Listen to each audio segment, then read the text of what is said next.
Nigeria is bleeding in silence. Across her wide fields and quiet villages, fear now walks by night. In the small community of Ikati, Kwara State, a quiet evening turned to terror. It was August 27th, 2025, a night that would change one pastor's family forever. Pastor Audu Issa James, 65 years old, had just prayed with his wife and 2 children before going to bed.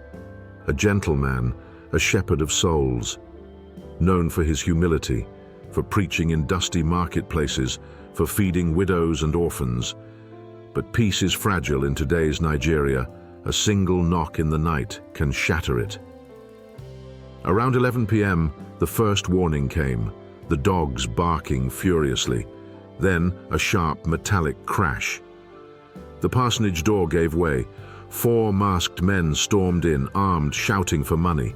They demanded ransom, first from the pastor, then from the church. When Pastor James told them he had none, they tied his hands, blindfolded him, and dragged him into the darkness. His wife screamed, his children clung to her, and the night swallowed their cries. By dawn, the kidnappers had vanished into the forest. Then came the call, a voice cold and mechanical. They wanted 100 million naira. That's about $67,000, a fortune for villagers who live off the land.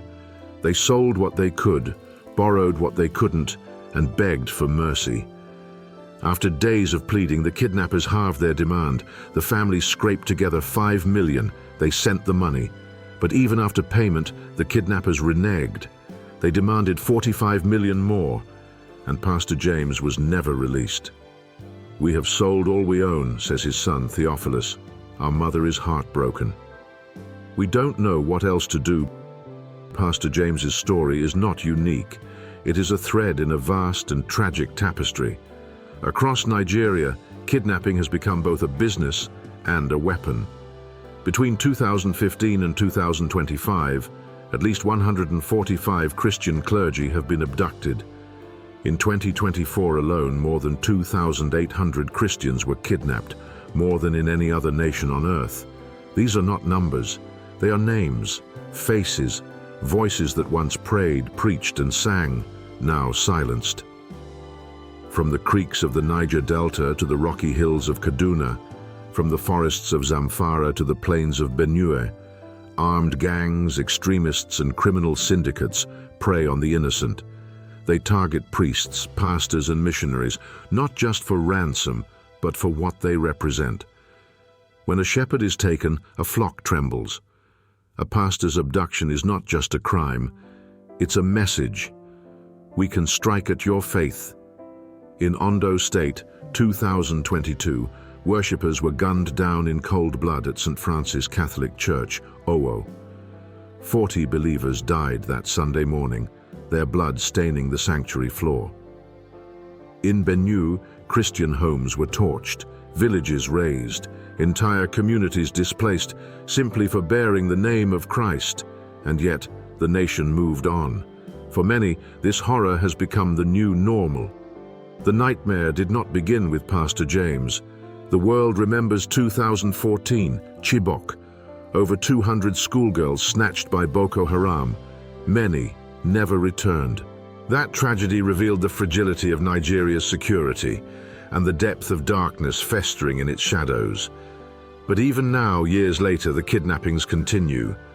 They are no longer driven by ideology alone, but by greed, hatred, and impunity. In just 1 year, over 4,000 people were abducted, billions of naira paid to criminals. Yes, Nigeria has laws banning ransom payments, but enforcement is weak. Few perpetrators are caught. Justice is rare, and so communities learn to live with fear. Churches shorten evening services, pastors relocate, congregations build iron gates and hire armed guards. To preach the gospel in parts of Nigeria today is to walk with death as a companion.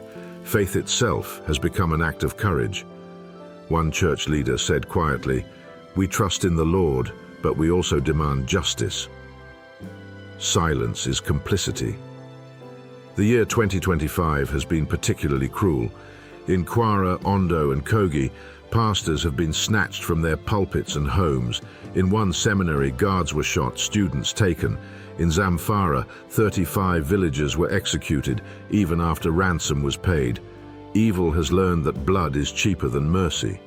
Behind every headline lies a life suspended between heaven and earth, a wife waiting by the phone, children praying by candlelight, a congregation gathered in tears. For them, every night is a vigil of uncertainty. Yet the church in Nigeria does not sleep. Faith endures, hope persists. From Jos to Enugu, believers still lift their hands in prayer. NGOs provide trauma care. Voices rise, demanding reform, protection, and justice. Darkness may press hard, but light still burns in the hearts of God's people. Pastor Audu Issa James's fate remains unknown. His family has given all they can. The kidnappers still demand more. His story is the mirror of a nation in moral and spiritual crisis, a country where ransom replaces justice and faith must learn to survive under siege. But hope endures, and justice, however delayed, must come.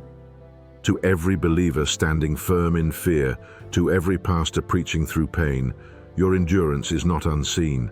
Nigeria must act, and the world must not look away. Because behind every statistic is a soul.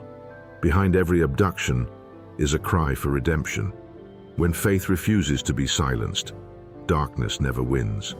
Pray for Nigeria. Stand for the persecuted. Subscribe to Faith Reflections 247.